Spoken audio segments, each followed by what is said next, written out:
karşıyız. Mavi gözlerin gibi biz bu yurda aşığız. Duysun cihan, duysun biriz, duysun bizim bu gökdeniz.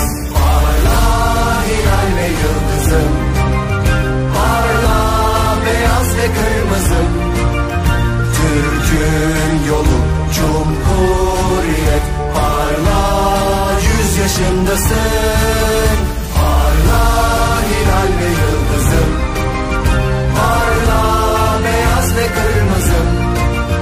Sensin yolum Cumhuriyet, parla, parla, parla 100 yaşındasın. En büyük bayramdır, kutlu olsun.